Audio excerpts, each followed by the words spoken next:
As of the date of this recording, President Trump has signed sweeping, confusing executive actions and orders that have upended every level of our federal government, including climate action. Among these were pulling the U.S. out of the Paris Agreement and declaring a national energy emergency to urge oil and gas expansion, including ignoring the Endangered Species Act and Arctic protections to do so. He's also trying to eliminate President Biden's electric vehicle goals, including getting rid of the $7,500 tax credit for new EVs and revoking Biden's goal of having 50% of new cars in the U.S. be EVs by 2030. A lot of this is being challenged in the courts already, which is good, I guess. It's something, I guess. Tiffany and I have been discussing that we are personally overwhelmed and appalled by a lot of what is going on in our federal government, as I'm sure many of our listeners are as well, and not just when it comes to climate policies. As Tiffany discussed last week, and we went over 2 weeks ago in my episode about voting, focusing on local action is something you can do to make a difference and to get control of that overwhelm. I'm not going to tell you it'll fix everything, and I'm not going to tell you not to be worried about the extreme changes taking place at the highest levels of our government. But I'm going to talk today about some programs that are already underway at the state level and give you some tips on how to lobby your state government, because it still means something. Welcome to Greening Up My Act. Nice. All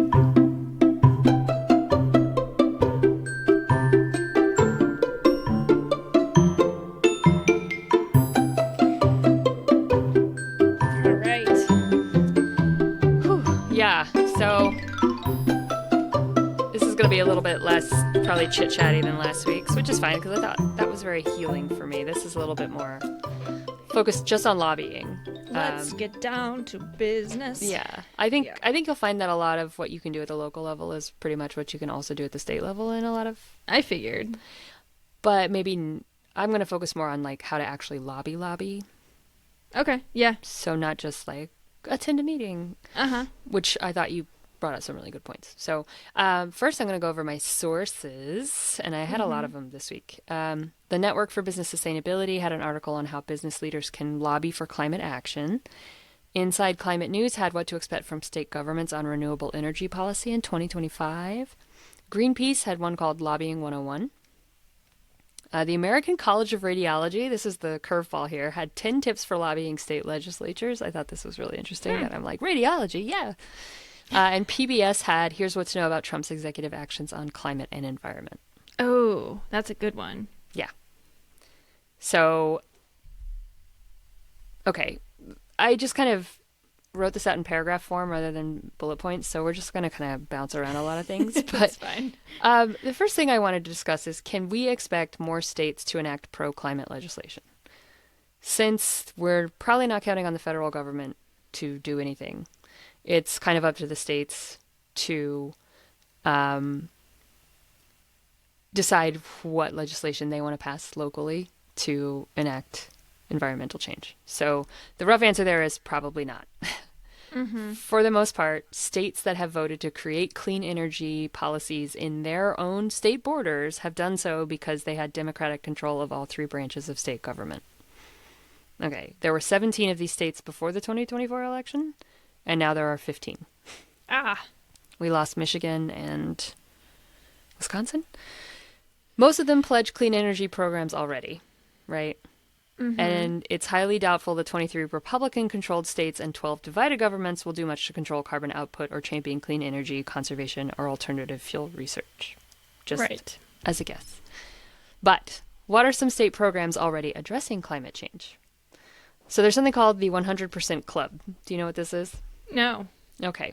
It's the states or territories that have enacted laws requiring a shift to 100% carbon-free or renewable electricity by 2050 or sooner. Okay.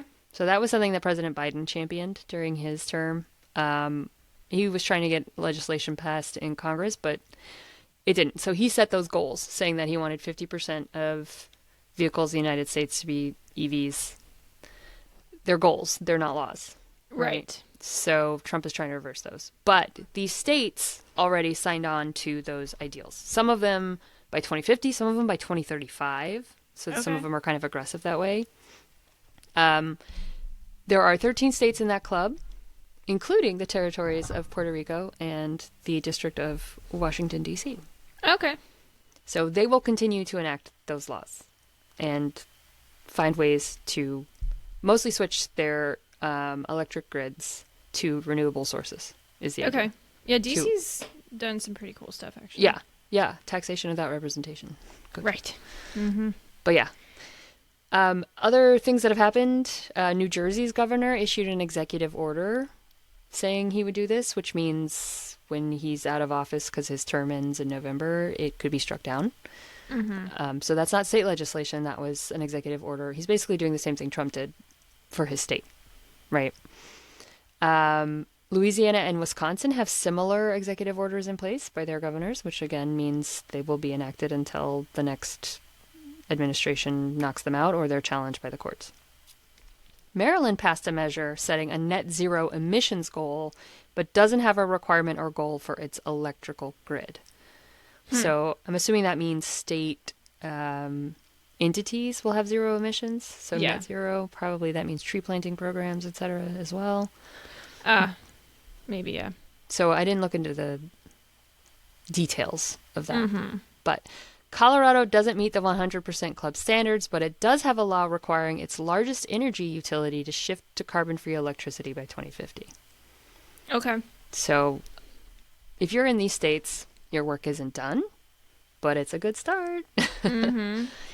Another program that was a federal legislative action sent to the states was the Alternative Fuel Corridors Plan, which you sent to me. That's implemented by the U.S. Department of Transportation and Federal Highway Administration. The goal of this legislation is to accelerate the adoption of electric vehicles, reduce transportation-related greenhouse gas emissions, and position U.S. industries to lead global transportation electrification efforts to create jobs, basically. Yeah. Every state was required to submit their plans for national electric vehicle infrastructure, aka NEVI, and ostensibly they're working to enact those plans now. Though this law was voted in 2021. Okay. As far as I know, Trump hasn't really been able to sink his teeth into gutting those. My understanding is that what'll probably happen is states that don't implement those plans just won't be punished for not doing it. So it may not have any teeth, but states that are Texas has a plan. You can look on your state's website to see what the NEVI plans are. It's up. And that website you sent me has a list of every single plan that they put forward and its approval, etc. Okay. And that's like to create a corridor to make it easier to drive an electric vehicle. Basically, across charging the country, stations, right? Yeah. infrastructure. Yeah. So again, infrastructure so that it's easier to drive an electric car, and basically find ways to welcome jobs in electrical vehicle manufacturing or charging or maintenance or whatever to create jobs. Yeah. So Okay. make electric vehicles more attractive. Well, it's pretty nebulous if you think about it. Mm-hmm. But still, it's a thing. If, like me, you live in a state that maybe doesn't even believe climate change exists, there's still some hope. Okay, so we talk about Texas, where I live. It's a Republican-run state, has been, so it's got that Republican trifecta. The legislature, judiciary, and governorship are all Republican-run. So no hope of them really creating climate legislation. However, well, and they tend to side with oil and gas because there's a lot of oil and gas here, and oil and gas owns them because they pay all their bills. But solar and wind energy make up a substantial part of our local energy grid. So energy needs are going up, as we discussed. Maybe did we do this off camera? But we talked about household use is rising. With electric vehicles, it's rising, but data centers are taking up most of it. That AI chat GPT you're playing with takes a lot of energy to run. So does Facebook. So does Instagram. So does our podcast network here. Yeah. Anytime you create anything online, a data center has to house it somewhere forever. So they need energy. So Texas has been able to, in spite of opposition from the Republican Party build a pretty reliable grid of wind and solar energy that Okay. supplements oil and gas quite well. It's really interesting. I was talking with a woman in Montana. It was a massage therapist that I went to see there.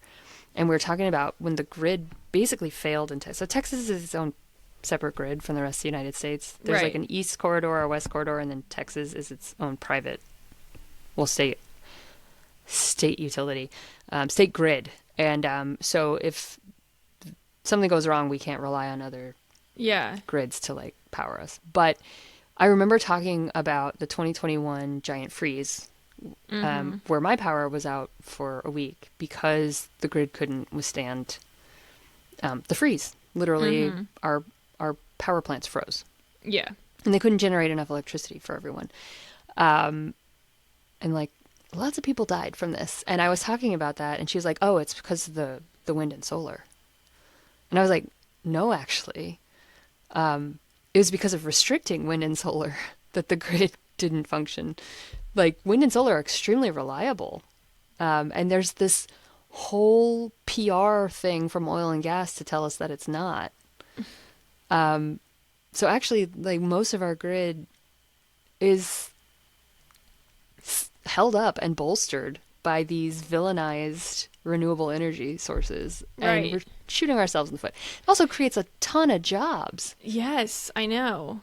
Did you hear some good news? I was going to share this on the Oh, yeah. federal episode, but I'll just share it now.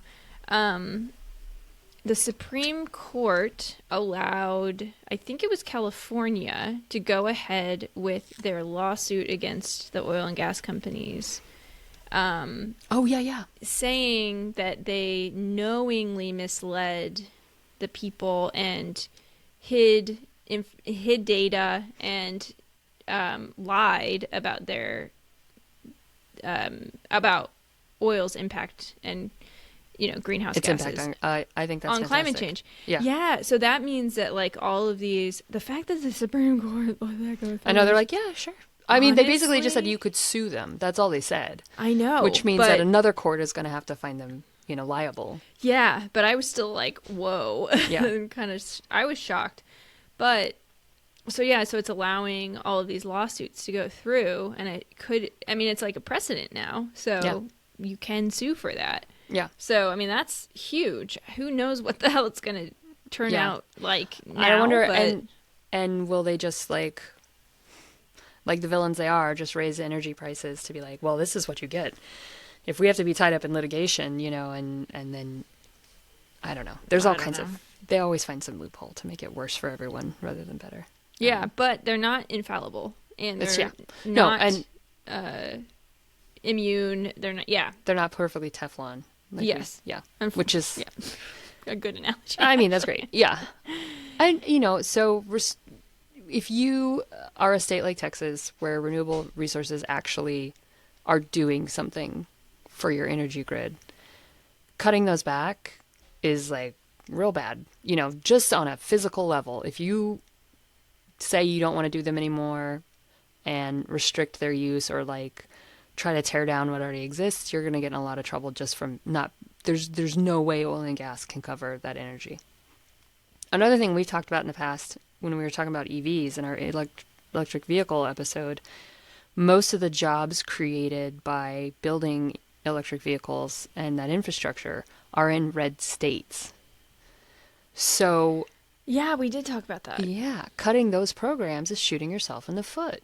Again, you're cutting the jobs, you're cutting the tax money that comes in from it, all of that. I mean, I know that most of these states give great subsidies to, for instance, Tesla has a huge billions of dollars in tax breaks for bringing his company here. But, it's still generating jobs, generating, economic impact is huge. And so there is that to consider, that on the state level, some of these legislatures are going to have to consider the fact that low carbon economics is here. And they can't just say it doesn't exist and roll it back without major consequences to their states. So that should give you some hope. If you care about climate change the way we do and you live in a Republican trifecta state, consider that as a possibility. Yes. Okay. So that was basically kind of a long-winded intro when I know we're supposed to be talking about lobbying, but that was basically those are some programs that are already in place that states are implementing, some hope about what they're implementing, and my next segment is I want to talk about what you can do to lobby your government. Yes. And I think this is a good time for a wee break. A wee break. A wee break.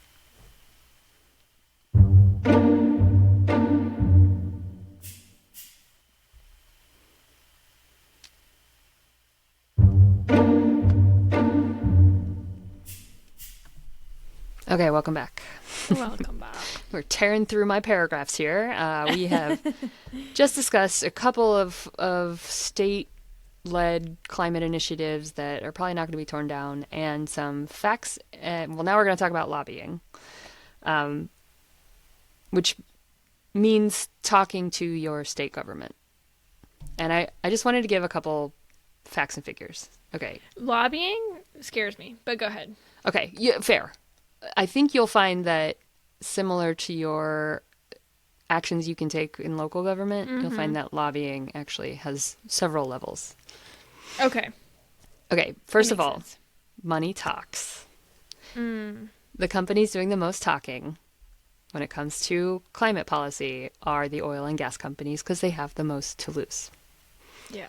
Anti-climate groups, this is including and they're all coalitions, things like that. I mean, it's not just BP, but like, BP and Chevron and all of them, ExxonMobil, get together and create these political action committees, but also just lobbying groups.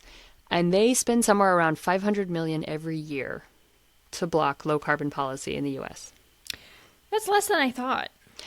This That's is a shitload of money. It's at least that much. It is a shitload of money, but that we for know some of. reason is less than I thought. A year, $500 million a year. Yeah, it's a lot. Yeah.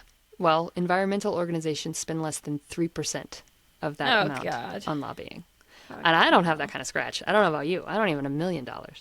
Now, this is just on lobbying. I'm not even talking about super PACs contributing to campaigns. Right. This is spending money on paying someone to call up the legislator, take them out to lunch, and have a discussion with them about the policy. So right. It's an uphill battle. Okay, so what can you do as someone without $500 million? Can't emphasize this enough. Talk to your legislators. We said that in the voting episode. Greenpeace has a great toolkit called Lobbying 101 that gives a step-by-step plan on how to lobby.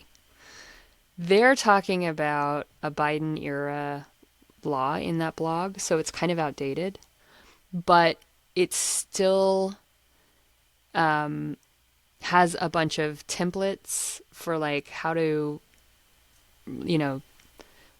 write your speech, how you should go about setting up a meeting with your legislator, what you should say, tools to look up your senators, etc., your state senators, and a lot more. They have just a bunch of stuff in this blog. Yeah, it was really helpful. I also, when I was Googling this, found the American College of Radiology, and they had a great list of 10 tips for lobbying state legislatures.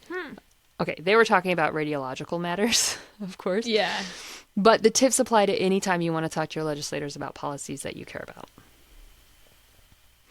So I came up with some steps on my own that I gleaned from these lists. So here's your step-by-step guide.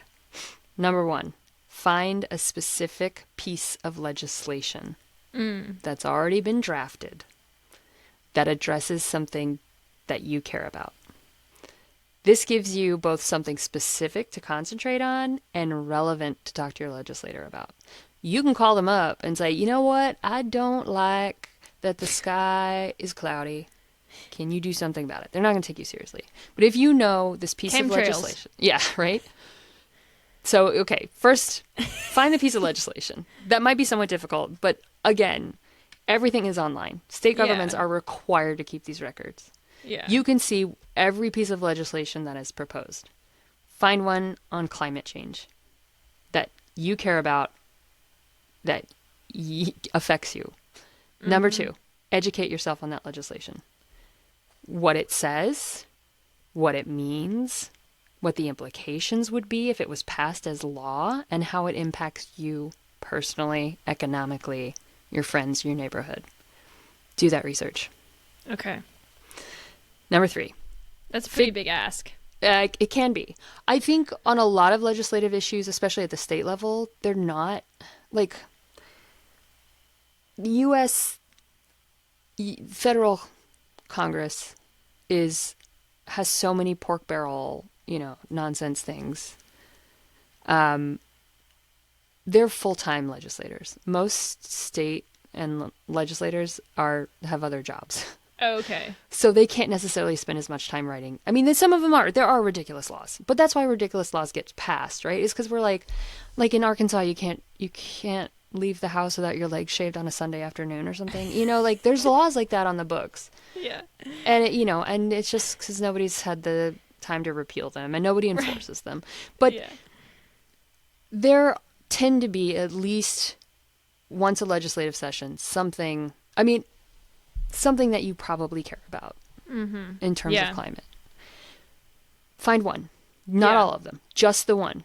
Yep. It could be as simple as they're proposing a law that would make it illegal for you to have a personal wind device. Something like that. Or, which I don't think anybody's proposing because that's insane. But things like not being able to sell your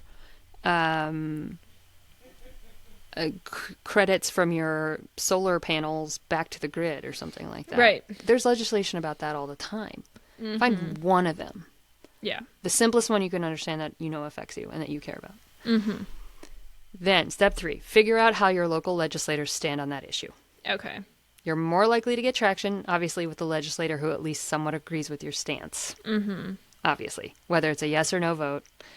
You can still contact legislators who are on the opposite side of the fence from you. That's super important. There's definitely a place for that. But realize you may just feel like you're hitting your head into a brick wall. So choose your battles, keep your peace, however you have to. It is important, I would say.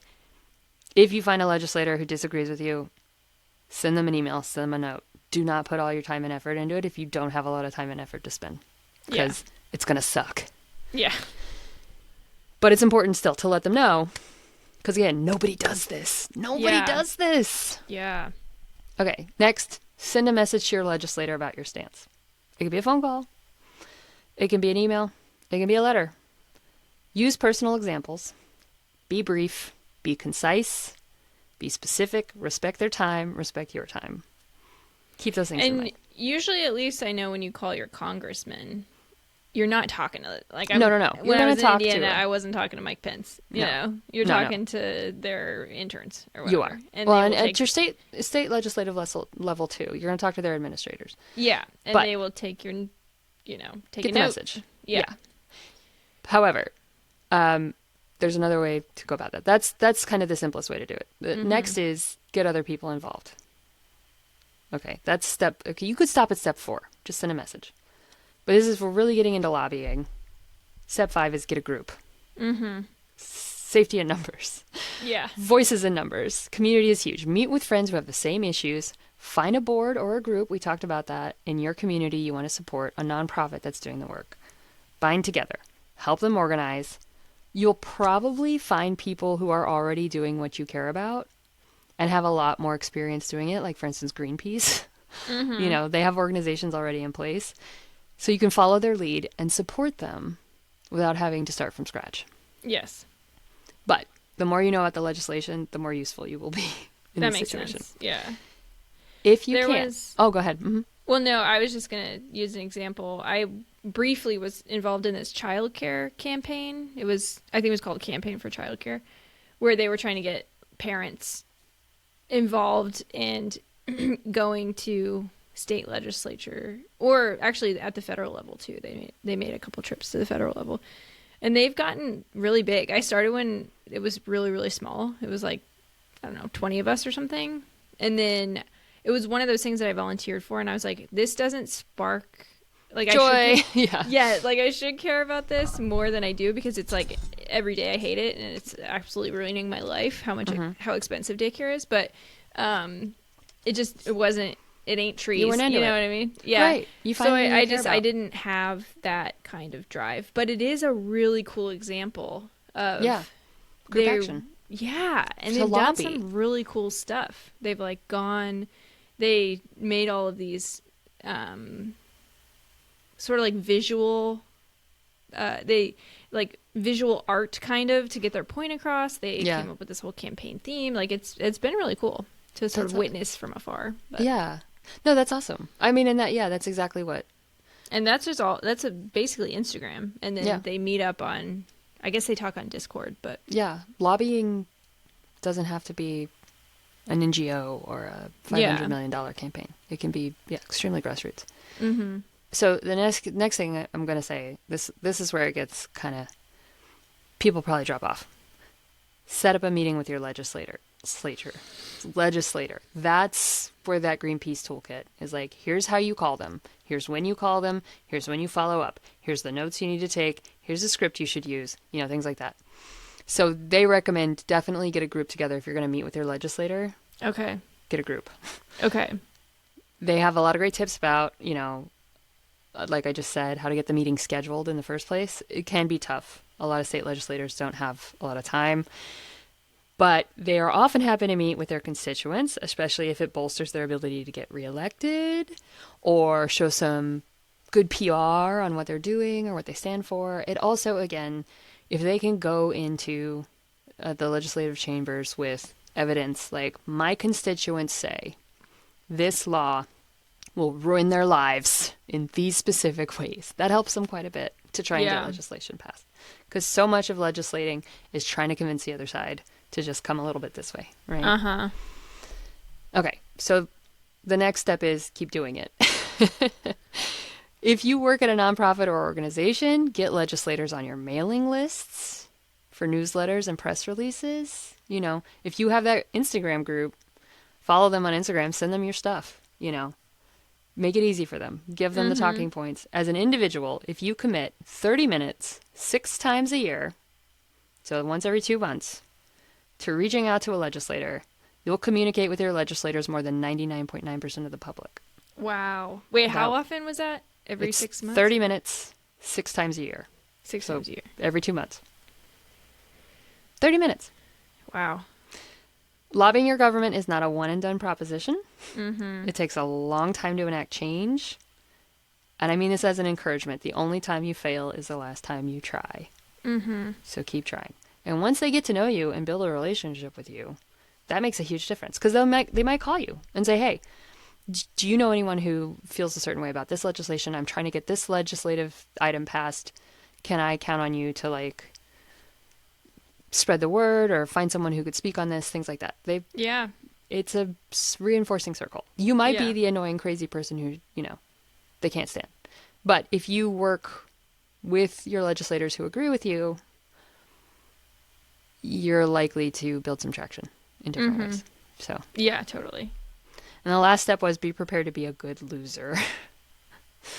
Especially if you live in a state where they don't even believe in human-caused climate change, you're going to get a lot of no's. Mm-hmm. It's going to be hard to stay respectful, especially when legislation is very personal feeling. Mm-hmm. Lobbying your government is about building a relationship.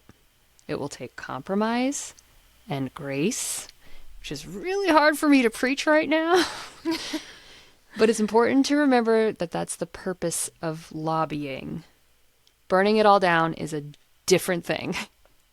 I didn't research it for this podcast, so I'm not going to talk about how to burn it all down. But this is lobbying. Lobbying requires respect and patience, which if you don't have time for, I get it. Now, the other thing I was going to talk about is other ways to get involved. And this is very similar to what you talked about with local action, which we talked about Yeah. last week.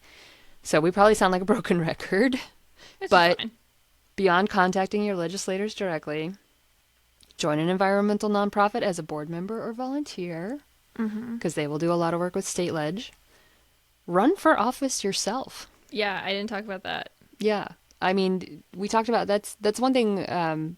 Joining a board or an advisory council is kind of a stepping stone to running for office, because you get kind of the ins and outs and you build these relationships, and those people will support you when you run for office. Yeah.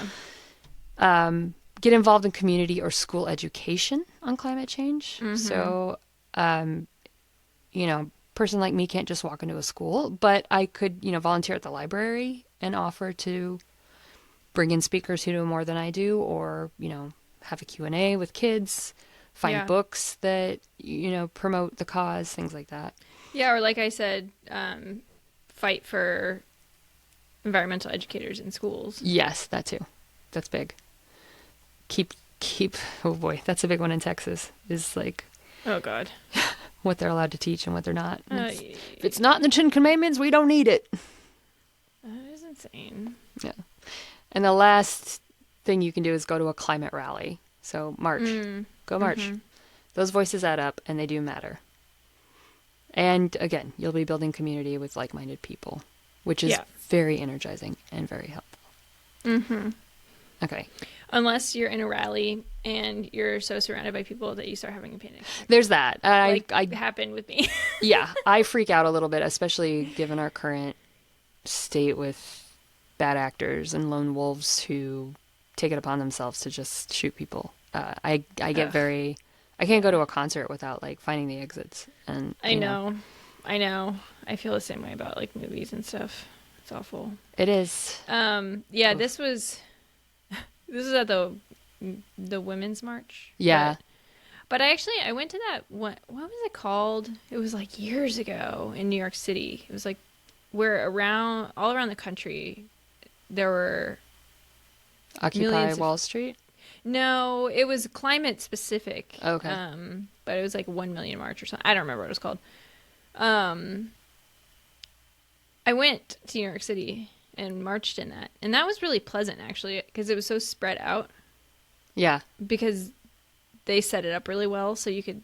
It was like a long walk. So Yeah. there were, even though there were so many people, there was a long way to walk. So we weren't all like crammed together. Or Once anything. in one place. Yeah, I think like I went to the Women's March in Albuquerque, and I felt safe there. Mm-hmm. I think it's also because again, the progressive bubble that I live in. I know. Yeah. But like the Black Lives Matter protests here in Austin got violent. I mean, and I'm not talking about like breaking windows. I'm talking about people showed up with guns and shot yeah, people. You know? that's awful. Yeah. And so it's like, but again, yeah, there are well organized rallies and marches that matter. They do matter. Mm-hmm. And I think there is something to be said for if you've got the gumption to attend a rally that could get violent. And I know I had friends that were marching in anti-war protests in college who got struck with rubber bullets and stuff, Yikes. So that's important too. Mm-hmm. But that's not everybody's cup of tea. Right. Yeah, I totally understand if you have like claustrophobia. Yeah. The last thing I wanted to say was if you own or are higher up in a large corporation, there are steps you can enact to lobby the federal government, Oh, or not the federal, the interesting. state government. And they might listen to you more because you have money. Mm-hmm. The Network for Business Sustainability had a pretty good article on how to get into corporate lobbying, both directly or through trade associations, as well as Oh, grassroots interesting. involvement. Okay. So that was an article that I was like, this doesn't apply to me at all. But local business owners have a lot of say in what state legislators care about, especially because you can talk about the economy and the economic impacts that things will have on you. So again, if you live in Texas, you want to say, hey, I need energy for my big business. I think renewables are important for that. Keep it up. Whatever you can do to make more energy through renewable resources is important to me, and make that known. That's huge. That says a lot to your state legislators. So it's something Yeah. to consider.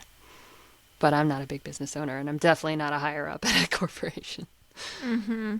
But you can, even if you work, at an organization and you aren't that high up, you can start groups, Yeah. talking about it. Yeah, definitely. Interesting. That's Yeah. really interesting. I So wonder that's if you lobbying. could, like lobby your current CEO.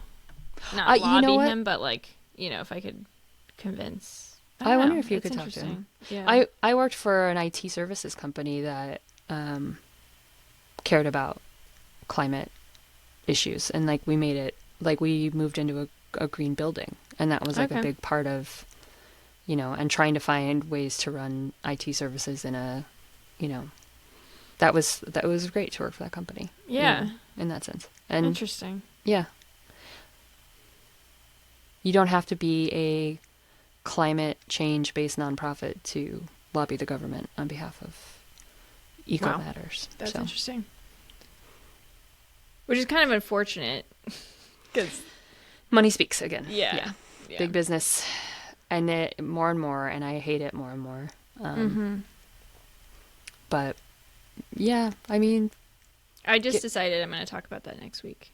I know exactly what I'm going to talk about next week. yeah. Okay. Well, what are we talking about next week? Citizens United.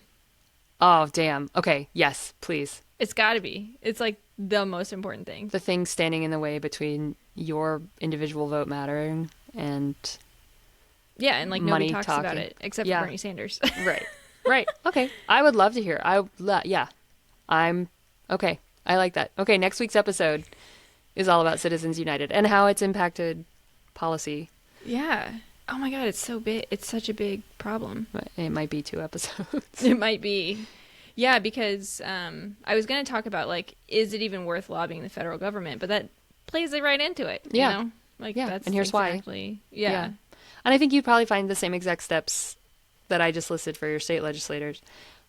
I'm assuming that your federal Congress people have even less time for you than your local. Right.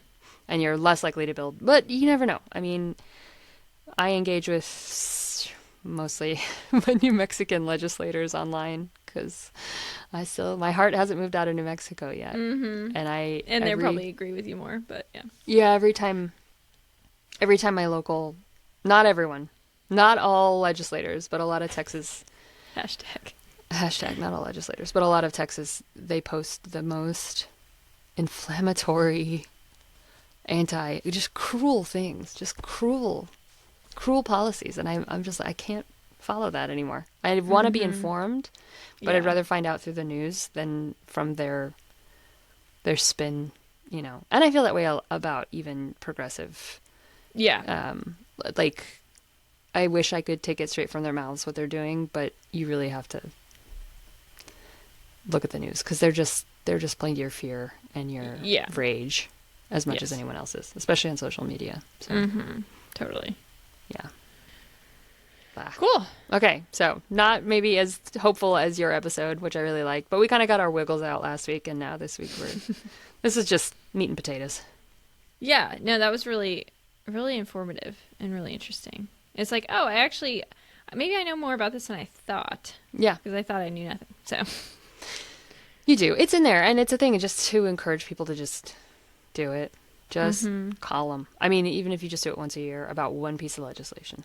Yeah, you know? I want to look up local legislation. Maybe yeah, I'm not informed on it until it gets, well, especially because I feel completely disconnected from it. But like, why not? What am I doing? I'm underemployed. What am I doing? You know, I don't even know who my state reps are. Because I feel so like, I know Lloyd Doggett, I know. Yeah, I know. And Ted Cruz, obvious. I don't know. Yeah, I don't know my state people either. I'm trying to think. Do I? I don't think I do. Do I? No, I don't think I do. Oh, something to get to know. Yeah. Yeah. You know, I'm going to write a letter to Ted Cruz being like, remember when you left us during the freeze and hundreds of people died in your state and you were in Cancun like an asshole? Ugh. I can't believe you got reelected after that. It's so shocking. That's awful. Yeah. Anyway. What an absolute turd. Mm-hmm. Well, it's sort of like Gavin Newsom. He does all this awesome stuff, but then he still was, during the height of COVID, going out to dinner and like just flaunting it. Yeah. Do as I say. I mean, our mayor here gave a press conference online from Mexico while in the height of COVID. Like, he just went on a vacation. And we were all like,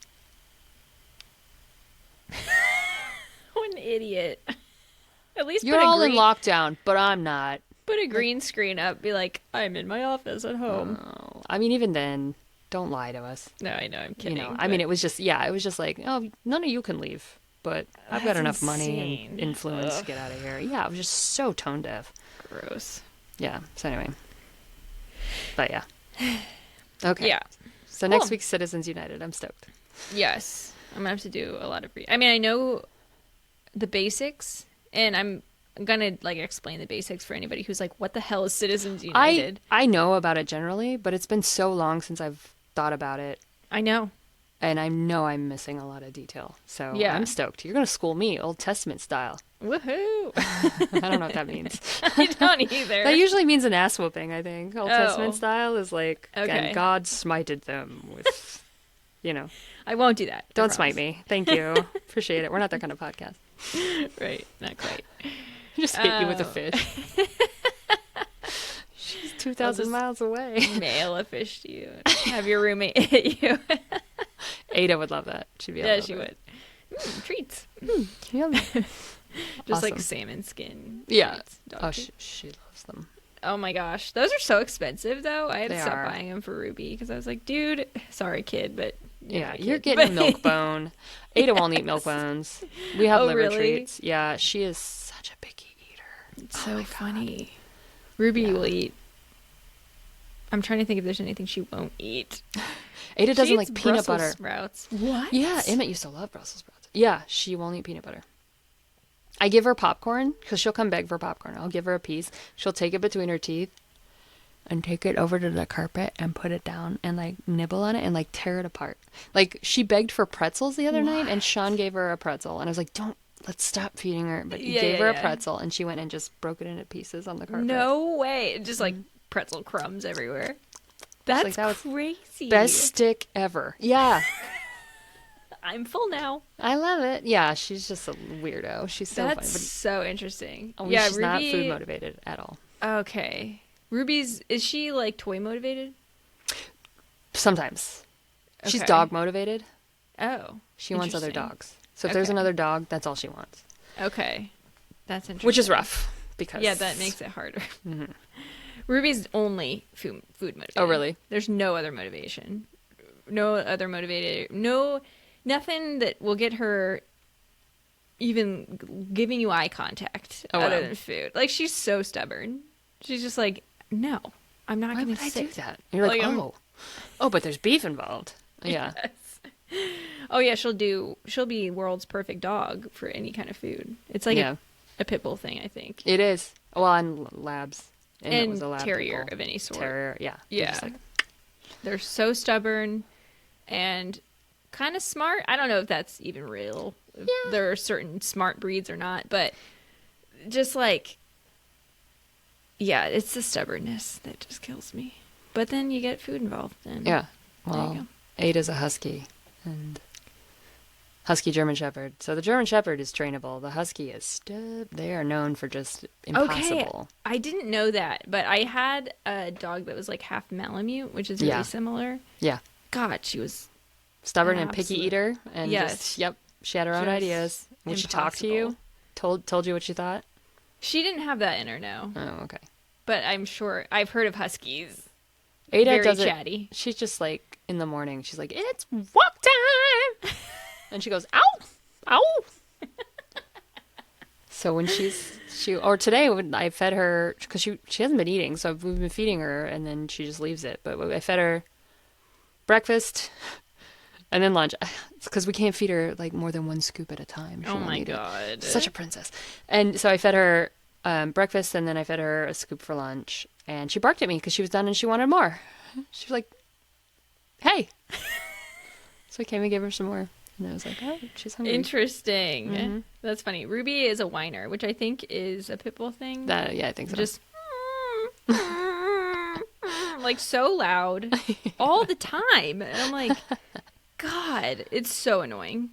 And it's one of those things where your dog is so much more annoying to you than it is to Oh, other people. I know. Everybody else thinks it's adorable. Yes. Yeah. Like, and I don't even notice other people's dogs when they bark or whatever. And No. other people are like, oh, shut up. You know, they get Yeah. so annoyed at their dog because they're just around it all day. Yeah. And I'm like, stop whining, Ruby. It's so annoying. And other people are like, I literally didn't even hear her. I'm like, oh, Yeah. Okay. She's fine.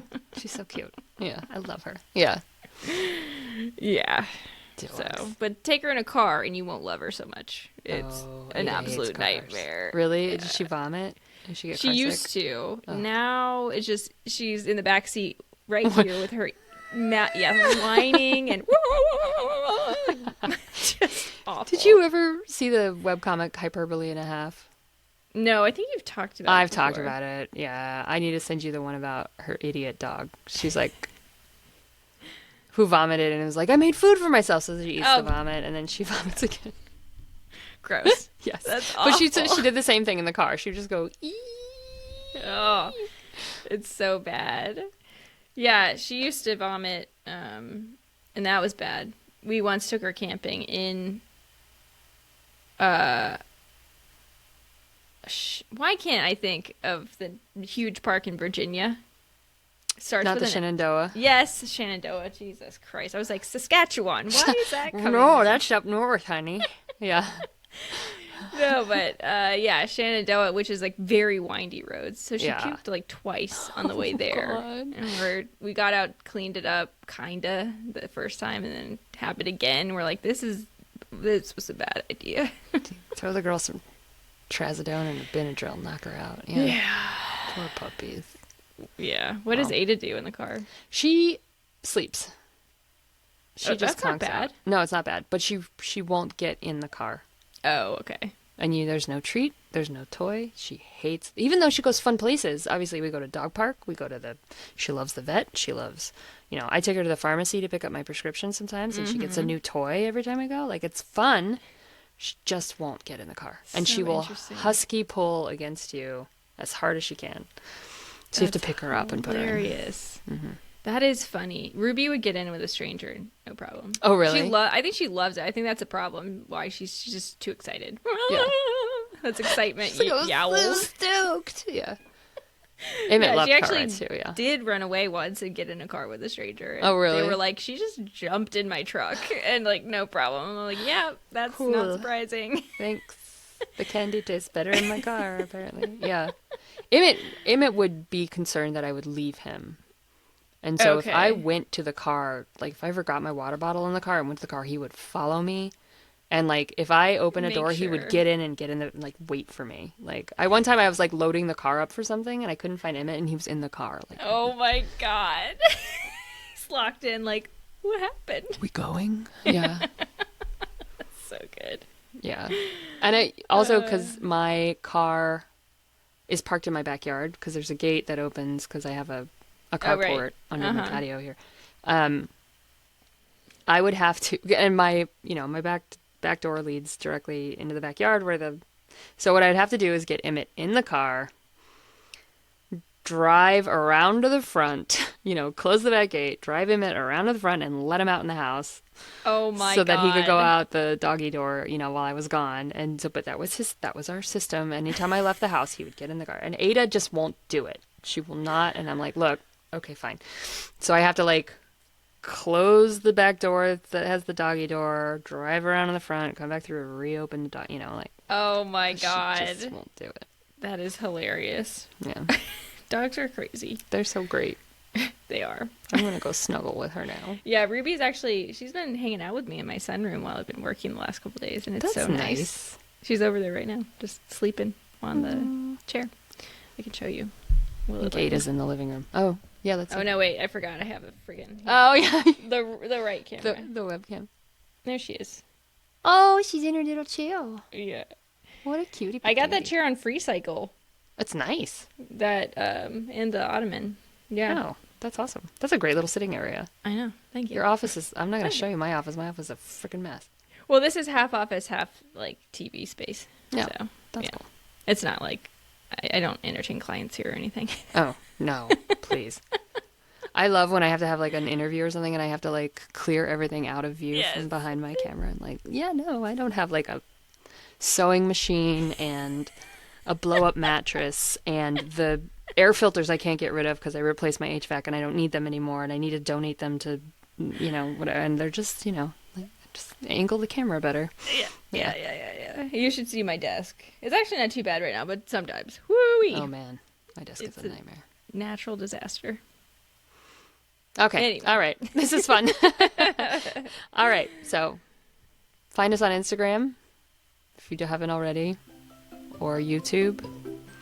Yeah, or Patreon. Or Patreon. This ain't $5 free. a month. Mm-hmm. Thank you to everybody who is Oh yeah, thanks to our supporting us. Patreon supporters. It's We really so appreciate it. important. Yeah.